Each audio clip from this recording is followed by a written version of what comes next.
Neste novo episódio, ainda com o realizador Christopher Nolan, falaremos de outro filme, igualmente magnífico. Outra coisa não seria de esperar de Nolan. Este filme ganhou um total de 44 prémios em 148 nomeações de várias cerimónias, incluindo os prémios da Academia, BAFTAs, Critics' Choice Awards e outros. Estas vitórias abrangem categorias como as de efeitos visuais, música, design de som, cinematografia e narrativa de ficção científica, destacando as conquistas do filme nos domínios do técnico e do criativo. E esse filme é Interstellar, um filme de ficção científica de 2014, uma história de sobrevivência e exploração e o poder transcendente do amor. Com um elenco fantástico que inclui Matthew McConaughey, Jessica Chastain, Anne Hathaway, Michael Caine e Matt Damon. Conta a história de um futuro distópico, onde as reservas naturais da Terra estão a chegar ao fim, e um grupo de astronautas recebe a missão de verificar possíveis planetas para receberem a população mundial, possibilitando a continuação da espécie. Cooper é chamado para liderar o grupo e aceita a missão, sabendo que pode nunca mais ver os filhos. Partindo nessa missão de procura por um novo lar para a humanidade que está repleta de desafios, incluindo os efeitos da dilatação do tempo, recursos limitados e dilemas morais. Antes de mais, colegas, o que é que acharam deste filme? Concordamos mais com Oppenheimer, por exemplo? Sim. Sim. Nem pensou muito. Sim. Não, provavelmente é capaz de ser o meu filme preferido do Christopher Nolan, sendo que eu gosto de todos os filmes dele, mas este é capaz de ser o meu número 1, seguido do Inception. Eu acho que tenho algum fascínio particular por filmes de ficção científica, enfim, em que estamos a prever o que poderá ser o nosso futuro e em que direções é que podemos ir. Lá está, quando falamos do Oppenheimer, estamos a falar de uma coisa muito real, não é? Aqui não estamos.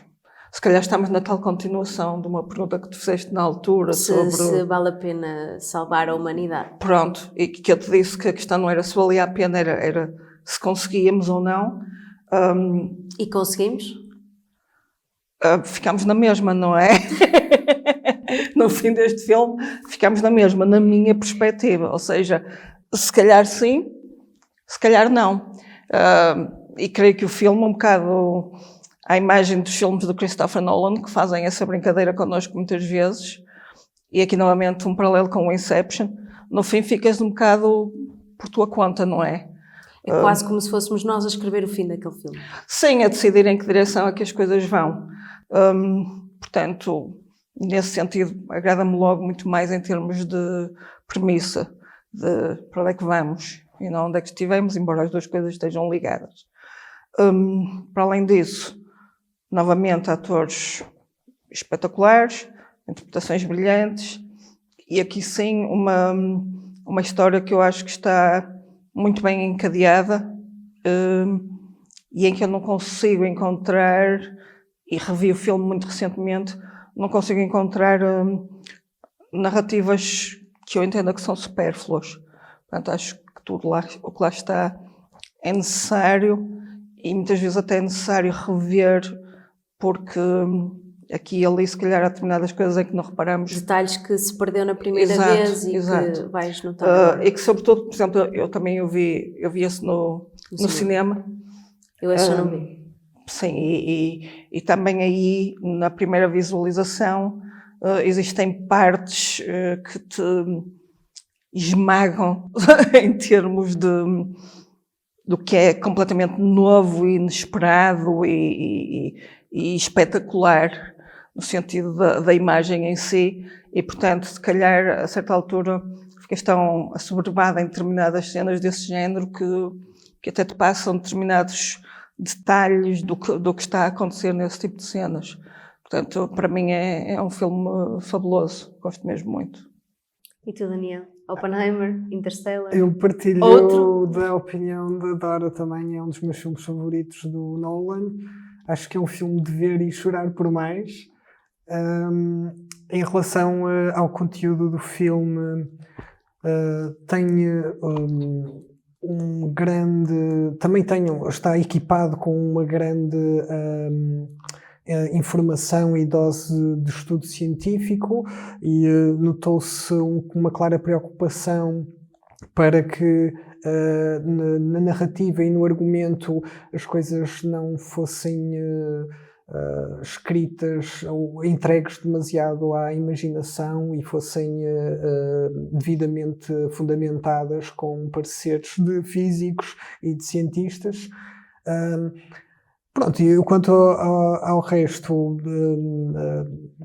faço minhas as palavras da Dora. Acho que está muito bem encadeado toda a linha do filme. Começamos logo com a Murphy, a personagem feminina que interpreta a filha do Matthew McConaughey, William Cooper, a perguntar-lhe se existem fantasmas e ele a responder que não, e todo o filme parece ser também um testamento ao poder da ciência para desmistificar uma série de noções que estão presentes no nosso inconsciente coletivo, não é? De fenómenos que ainda não compreendemos e aos quais atribuímos certos nomes, mas dos quais não temos qualquer conhecimento ou prova de que existam.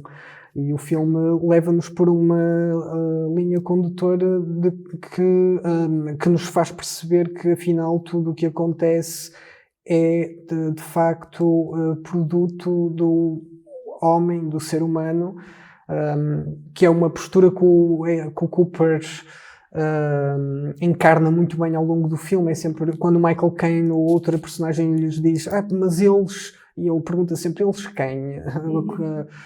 Quando ele se quer referir a algo que ainda não algo que nos transcende, ou algo que ainda não possuímos conhecimento necessário para chegar lá, o Cooper parece ter nele sempre a convicção de que não, isto só podemos ser nós que estamos a fazer isto a nós próprios. Mais coisas que eu posso falar sobre o filme. Então, neste caso, estás a dizer que nós, a nós próprios, nós a destruirmos o planeta. É isso? Daí termos aqui a procura de... Sim. Começa logo por essa premissa, que é de termos esgotado os recursos do planeta. Aliás, é interessante que não existe uma figura materna no filme. A mulher supostamente morreu de um tumor e o que contribuiu para isso foi também o fraco conhecimento que tínhamos da ciência e da medicina, porque há uma conversa entre o Cooper e um professor da escola dos filhos logo no início, em que nos é apresentado todo o espírito da época, que é uma teoria negacionista. Eles nem sequer acreditam que o homem tenha ido à Lua. Eles dizem que os Estados Unidos fabricaram tudo para falir a União Soviética. Ou seja, vivemos num planeta que está completamente fechado numa história que não corresponde aos factos. Mas se nos dessemos ao trabalho de ir investigar e fizéssemos perguntas a pessoas na rua, eu tenho certeza que ainda iríamos encontrar muitas pessoas que não se acreditam que o ser humano alguma vez conseguiu chegar e pôr os pés na Lua, não é? Bom, aparentemente 23% dos americanos acreditam que o leite com chocolate vem das vacas castanhas. Ou seja, é tal desinformação. Sim, que agora está instalada, não é? Portanto, acho que até nesse aspecto o filme começa logo a retratar muito bem o caminho para que estamos a ir. Cada vez mais. Na vossa ótica, não estamos a fazer o suficiente para salvarmos o planeta. Ou seja, há 10 anos atrás foi feito este filme como uma premissa de é assim que nós vamos salvar a humanidade. 10 anos depois parece que ainda estamos pior em vez de melhores. Portanto, não estamos a fazer o suficiente para conseguirmos salvar, aqui outra vez a palavra, ou proporcionar sustentabilidade. Não, ainda estamos no caminho para o fundo do poço, não é? Que é onde eles já estão. Sim, não é? Aliás, acho que é importante referir que no filme todo nunca nos é dada uma data do espaço temporal de onde se passa, de quando se passa tudo isto. Exato. Portanto, a teoria da relatividade posta em ação com os minutos passados no planeta, que equivalem a não sei quantos anos no planeta Terra, Exato. mas não sabemos em que ano é que estamos. Sim, exatamente. E eu penso que isso também contribui para para o filme não se desatualizar, porque ele poderia dizer, em 2050 as coisas Sim. vão estar assim. E assim, desta feita, nós nunca sabemos quando é que vamos chegar ao precipício, mas sabemos que estamos nessa direção. O melhor caminho para o precipício não... O Completamente. planeta Não é. está sobrelotado, Sim. os recursos são cada vez menores, agora existem políticas que estão a ser desenvolvidas para tentar remediar erros. Não sei se será... se já não estamos num ponto sem retorno, não sei, mas o filme parece apontar para uma possibilidade real de nos termos de deslocar eventualmente de um planeta para outro, e coloca como figuras-chave dois seres, o Cooper e a Amelia Brand, que é interpretada pela Anne Hathaway, como acabam por ser as duas pessoas que, como um novo Adão e Eva, terão em si a responsabilidade de repovoar um novo planeta, mas aí já estamos a entrar num mundo de pura especulação. Nós aqui podemos ver neste filme que o Cooper tem um amor enorme pelos filhos, não é? É válido dizer que o amor pode transcender o tempo e o espaço? Uma das coisas que me faz gostar muito deste filme é efetivamente eles colocarem o amor no centro, mas não de uma forma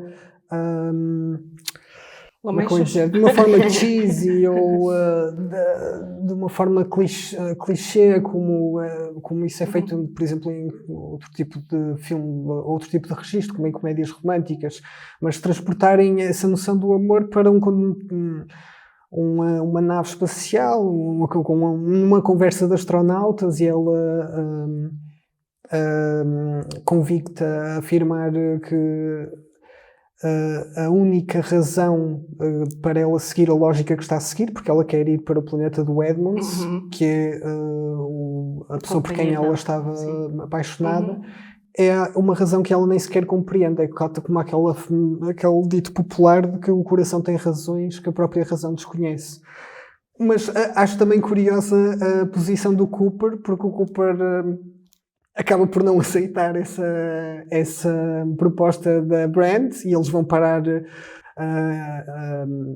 Tem todo aquele infortúnio, o contacto com o Matt Damon e todo aquele episódio que era totalmente desnecessário, mas que acaba por ser mais uma vez congruente com a narrativa e com a escrita até dos nomes das personagens, porque a filha dele chama-se Murphy, e ela faz a pergunta ao pai: porque é que vocês me deram este nome que significa que tudo o que pode correr mal vai correr? E ele responde: não é tudo o que pode correr mal, é tudo o que tiver de correr vai correr. Ou seja, eles exploram todas as opções que têm antes de chegar à solução final. Eu acho interessante que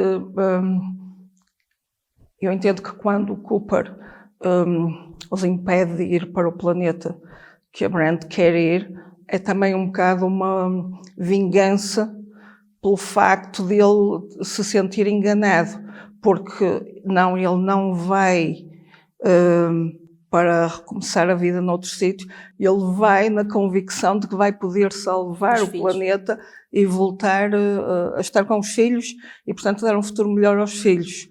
E é completamente enganado nisso, não é? E, portanto, é óbvio que a partir do momento em que ele percebe que foi enganado e que, no fundo, o amor dele não foi respeitado, também sente que não tem que respeitar o dela. Mais uma de forma vez, nenhuma. a natureza humana a falhar. Como é evidente, não é? Ou seja, sem o amor acaba por ser, de facto, a força mais poderosa. Agora, se é isso que nos vai salvar ou se é isso que nos vai condenar, é que já pode ser discutível. Fica no ar a questão, não é? Fica no Pronto. Embora, de facto, se sobreponha a tudo o resto, não é? Porque é isso que o move com a intenção de ir, porque senão ele nem teria ido, não é?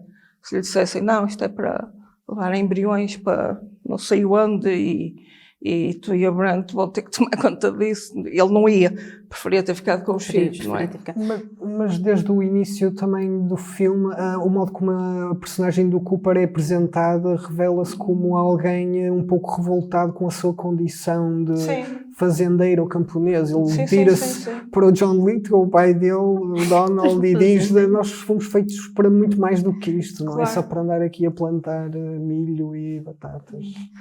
Quando referes aqui que a situação com a personagem do Matt Damon era desnecessária, eu não concordo, porque eu acho que nós temos a vertente de alguém que está a tentar, com os astronautas como a Cooper e a personagem da Anna Hathaway, e temos o Matt Damon que estava com medo, porque para todos os efeitos a reação dele foi movida pelo medo, não é? Porque ele esteve ali sozinho, ele tinha medo do desconhecido, talvez ele não... talvez ele não acreditava na missão. Portanto, isso são todas... O Matt Damon representa a humanidade, se formos a ver. Ou não concordas? Representa uma fração da humanidade. Eu diria que representa a fração da humanidade que tem poder, que tem demasiado poder e acha-se na posição de julgar o futuro das outras pessoas. Porque se reparares... a personagem do Michael Caine, há toda aquela narrativa de que ele não consegue resolver a equação e conciliar a física quântica com a teoria da relatividade, que foi algo em que o Einstein trabalhou durante toda a sua vida depois de chegar onde chegou e nunca conseguiu reconciliar as duas teorias.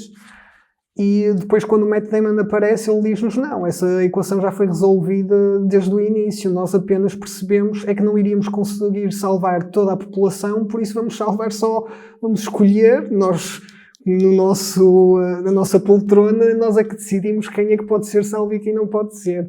Porque ele até entra no Elysium, que foi outro filme de ficção científica que também tem a ver com hierarquias e classes sociais. Pronto. Por isso eu acho aqui... eu utilizei o termo desnecessário, mas acho que a personagem do Matt Damon acaba por corresponder sim a esse medo que nos leva a adotar se calhar um comportamento mais egoísta e pouco solidário com os outros, porque mesmo quando ele manda o Cooper abaixo lá nas paisagens islandesas, que não são, pertencem a outro planeta, o planeta Miller, mas ele está a falar com ele e a dizer: e agora o instinto de sobrevivência, vais sentir o que é o instinto de sobrevivência, que imagens é que estás a ver? É da tua filha, não é? Eles não estão a pensar no grande bem ou no maior bem da humanidade, eles estão a pensar em quem lhes é próximo e chegado, e são essas pessoas que eles querem salvar. Por isso, aqui o dilema é entre salvar a humanidade em geral, mas isso significa termos de perder alguém próximo de nós. Que escolha é que nós faríamos, não é? Se estaríamos dispostos a sacrificar alguém que amamos para o planeta ser salvo. Concordas com a afirmação? Eu concordo que o Matt Damon, a personagem dele, cujo nome por acaso não me estou a lembrar. Dr. Man. Dr. Man. Dr. Man, o que aliás é muito interessante. Eu estava a esquecer. Man, homem, não é? Sim. Temos ali o homem a ceder aos piores impulsos e aos impulsos mais egoístas que pode ter. Porque, não é? Ele é o gajo fantástico que vai salvar a humanidade e que ele próprio diz a certa altura: nunca me passou pela cabeça que o meu planeta não fosse o ideal. Portanto, ele via-se como uma espécie de Messias, e depois chega lá e aquilo é o que é, e ele, vou enganar toda a gente, vou mentir a toda a gente, porque não quero morrer aqui sozinho, e portanto venham-me salvar, seja qual for o custo para a humanidade, e nem que isso ponha, deita a perder basicamente a missão de salvar toda a humanidade, não é? Naquele momento, para ele, o que é importante é não morrer sozinho. Portanto, e sair dali. Que acaba por ser um medo legítimo, ninguém quer isso. Mas depois de ver, todos morremos sozinhos. Mas lá está, agora pôr em causa todo o futuro da humanidade. Sim, da humanidade. E esta personagem leva-nos aqui a uma outra questão que lá está, será que devemos sacrificar as relações principais, os nossos princípios morais e, lá está, até mesmo a verdade, pela sobrevivência da nossa espécie ou não? Pois, a teoria é uma coisa, não é? A prática é outra. E é essa discussão, essa dicotomia, precisamente, que ele põe perante nós. Não deixa de ser profundamente interessante que, num filme, se chega à conclusão que, no caso, é precisamente o amor dele pela filha e a ligação com ela, que acaba por transcender o espaço e o tempo, e entramos no domínio da física quântica novamente, que faz com que ele consiga, em colaboração com a filha, encontrar uma solução para a questão da sobrevivência da humanidade, não é? E acho que aquilo que de facto o filme nos tenta transmitir é isso, lá está, que o amor consegue transcender tudo e neste caso é a solução que eles encontram. Mas à custa também de um sacrifício enorme por parte dos dois. Sim, exato. Sim. Por parte da equipa, não é? Porque todos deixaram alguém para trás. Sim. Mas neste caso... Sim, mas repara que ele é o único que vai, digamos assim, de olhos vendados. Sim. Porque a filha do Brent assim, sabe perfeitamente para o que é que está a ir e qual é a sua missão. E ele é que não, é-lhe dado a entender que não, isto é para tentarmos salvar, no fundo, os teus filhos, a tua família, pronto. E depois, não é nada disso que acontece, mas de alguma forma é isso que acaba por nos permitir ter depois uma solução. Portanto, é um filme que em si contém uma mensagem de esperança e de sim, o amor, love trumps all, o amor bate tudo. Podemos então ver aqui que pelos filhos, no caso o Cooper, porque é a personagem principal, que nós temos aqui uma esperança e uma resiliência por parte dele de então salvar os filhos. Sim. Mas só os filhos ou a humanidade no geral? Não, eu não acho isso, acho mesmo daquilo que me é transmitido durante o filme todo, parece-me que a questão dele é 99% salvar os filhos e os netos e 1% salvar a humanidade, que é um bocado tipo, ok, uma coisa implica a outra, fixe, mas quase que se ele tivesse que optar por uma coisa ou por outra, o que se nota nele é essa ligação muito forte àquilo que é o laço familiar, não é? E acham que nós como humanidade, o nosso lugar é aqui na Terra, ou, como podemos ver neste filme, a parte da exploração, não só do espaço, dos buracos negros, de toda a exploração envolvente neste filme, ou está-nos predestinado nós sairmos daqui e irmos à procura de outra espécie, de outro planeta? Qual é o que é que este filme, nesta questão, vos deixou com existe a teoria de que a vida na Terra nem sequer surgiu, mas isto é uma teoria, naturalmente, não é? Surgiu aqui no planeta. Existe a teoria de que ela veio através de meteoros, sim, é verdade. E depois agora é uma questão de crença e de posicionamento.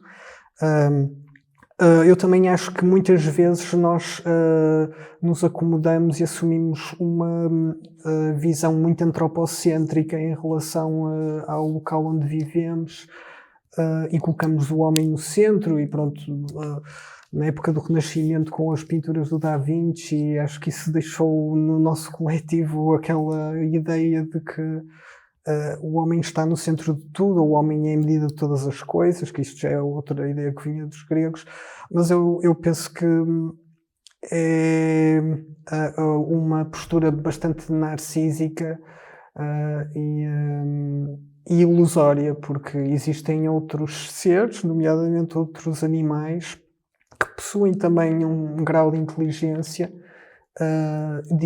uma inteligência diferente da nossa, e que são tão importantes para um ecossistema como o ser humano.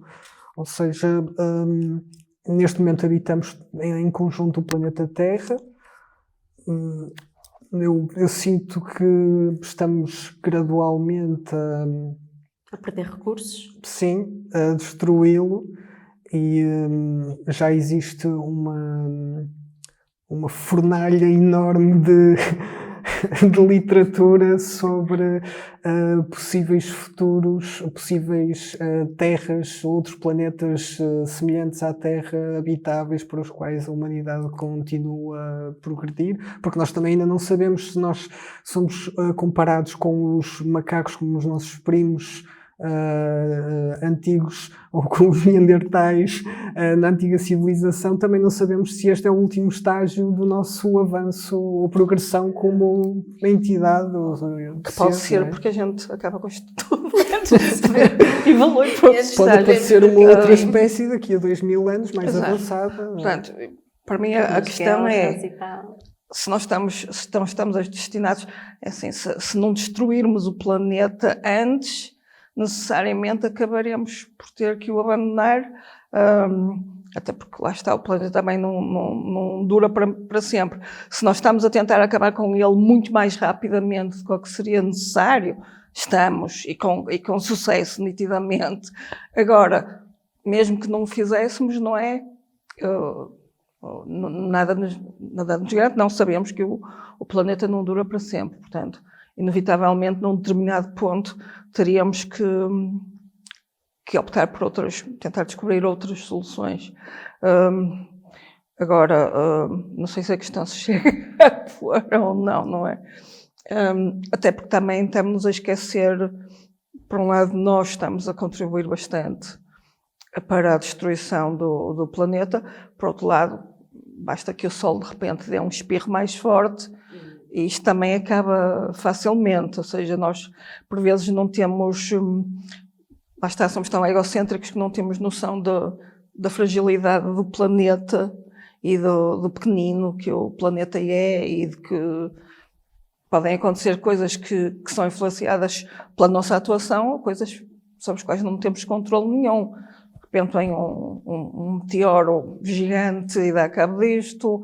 Concordo plenamente, acho que é isso que estamos a precisar, acho que estamos a necessitar de uma limpeza, não é? como aconteceu com os dinossauros. Pronto, ficam outra vez só as formiguinhas e as baratas e daqui por uns milhares de anos vem outra vez. Acho que isso comunidade. está a ser extremamente necessário. Nem se põe aqui nós procurarmos por outro planeta, é mais mesmo acabar com a raça humana, porque nós é que estamos a destruir tudo. Completamente. Não acho que... Mas então não vos agrada? Por acaso agora estava a pensar, porque o filme propõe um final que parece-me um pouco... O final para mim pareceu uma utopia. Mas Aquilo parece-me nunca... um pouco cristianizado, porque é quase um reciclar do que está na Bíblia. Ou seja, um homem e uma mulher, vocês os dois juntam-se num outro planeta e recomeça outra vez a civilização. O que é que vocês acharam do final? Sim, acho que há ali dessa proposta. Há uma... Aliás, se calhar, aquela última cena está ali porque... Não sei muito bem como é que... É um momento que recria a criação do Adão, quando o Cooper, já depois de ter ultrapassado o buraco negro, volta atrás no tempo e vê eles a irem e toca na mão da Anne Hathaway, que é uma clara alusão à obra do Michelangelo. Exato. Ou seja, será que estamos a assistir aqui a uma ideia de um eterno retorno? Aí já podes começar com muitas teorias, porque, por exemplo, eu acho muito interessante, e eles até no início têm o cuidado de dar uma explicação muito básica sobre aquilo que nós entendemos que é um buraco negro hoje em dia, tipo uma dobra no espaço-tempo, não é? Que é uma ideia já que quem a explicitou foi o senhor da cadeira de rodas, o Stephen Hawking. Obrigada. Estava a me lembrar do escritor. E que, aliás, e que, aliás, há um livro dele muito interessante que é onde surge essa explicação pela primeira vez, mas depois há um certo ponto em que não sei, a propósito que alguém fala numa outra teoria interessante, que é quando se passa para o outro lado do buraco negro, se formos parar a um ponto diferente do mesmo universo ou a um outro universo, a um universo paralelo. Sim, onde possa existir uma outra versão de nós e do nosso mundo. Portanto, aí vamos parar esse tipo de Mas eles questões. no filme resolvem esse não saber com a introdução de outra noção, que é aquela estrutura multidimensional chamada Tesseract, que é quando ele está a ver que eu fui pesquisar e o termo hipercubo já foi cunhado por um escritor em 1888, ou seja, 100 anos antes de eu nascer. E depois comecei a pensar em Júlio Verne, que já um século antes já mencionava viagens à Lua, ou seja, nós, pelo menos na nossa imaginação, parecemos estar sempre muito à frente do nosso presente. Sim. Conseguimos projetar sempre Sim. muito do que pode ser ou não o nosso futuro. E acho que Nolan é exímio na sua cinematografia ao compreender esta noção temporal, o facto da própria vida não ser linear, nós estarmos aqui neste momento, mas estamos a ser constantemente relembrados do passado e a projetar constantemente o futuro, e ele joga muito bem com essas camadas, mesmo no filme. E com isto, onde é que eu ia? Pronto, era a parte do hipercubo. Parece ser uma possibilidade também estudada pelos teóricos e físicos, e que eles chamam àquilo uma estrutura que foi originada por entidades de 5 dimensões. Mas o Cooper nunca está convencido de que nada foi criado fora do homem ou do ser humano. Ele acha sempre que não, isto fomos nós que fizemos isto para nós próprios. Ou seja, é como se seres mais avançados que nós, ou seja, os seres em que nós nos vamos tornar já estivessem a cuidar de nós desde o início. Sim, a tentar de alguma forma evitar o desastre total, não é?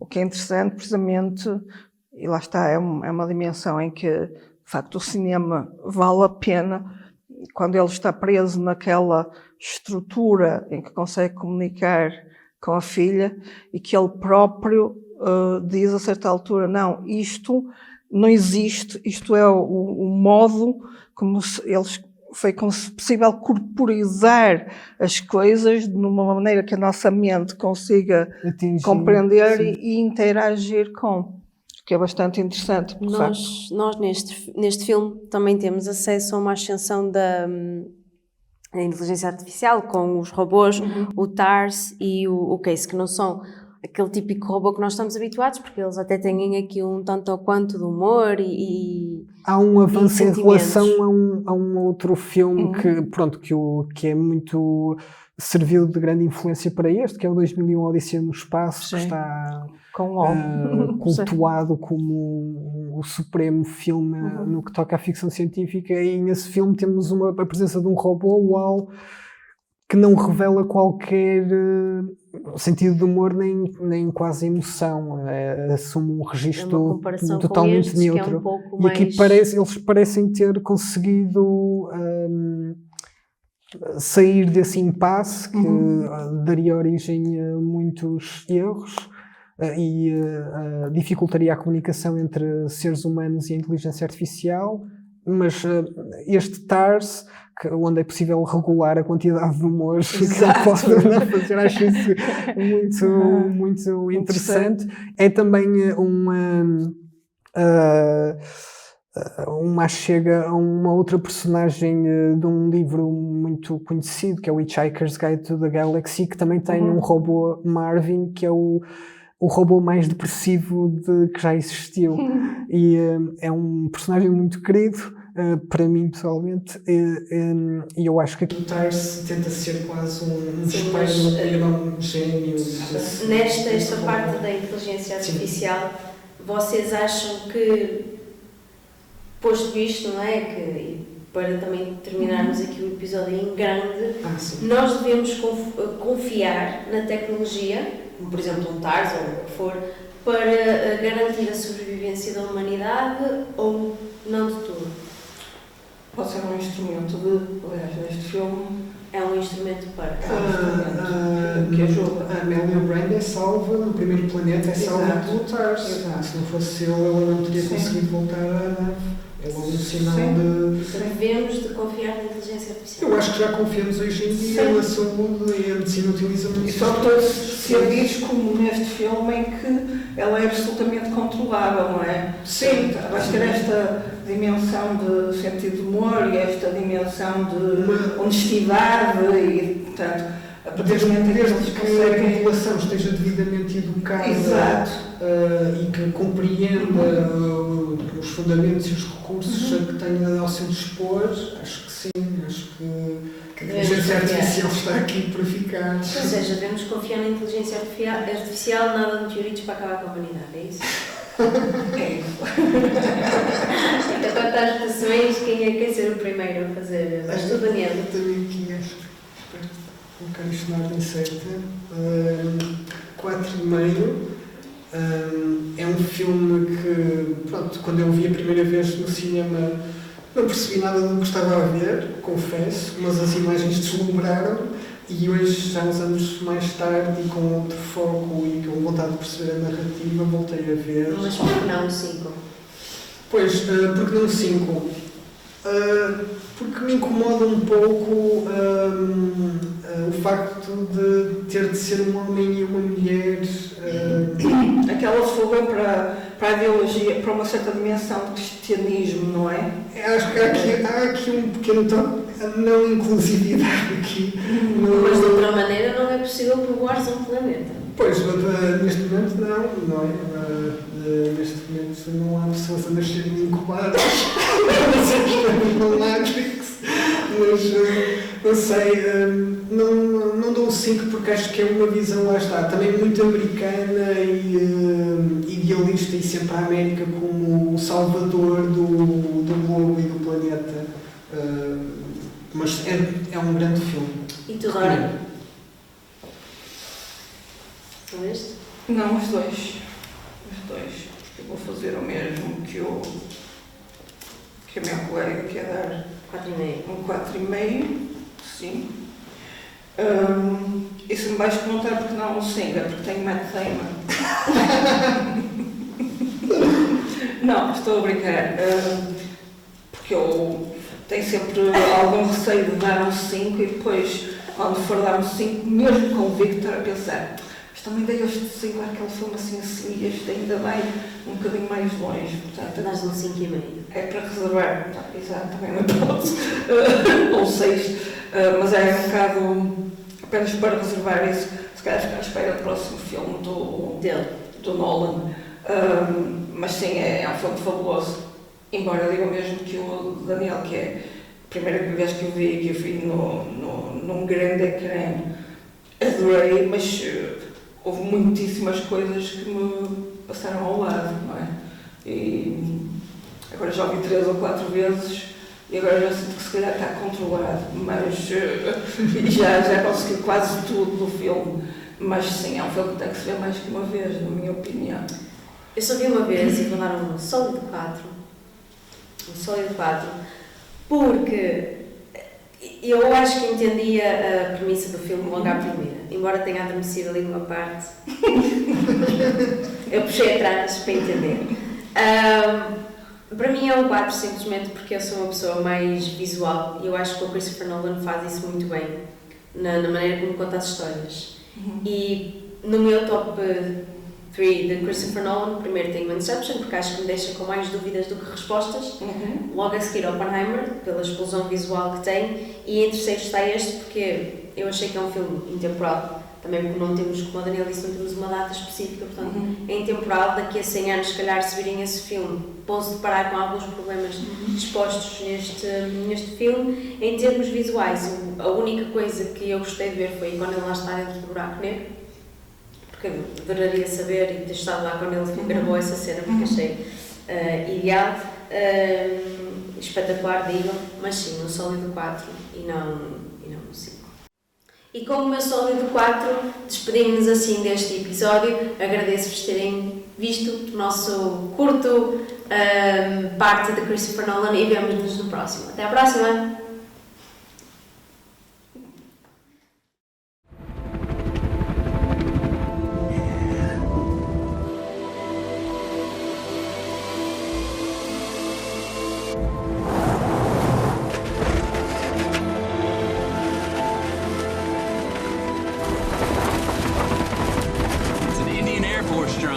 Solar cells can power an entire farm. Take the wheel, Tom.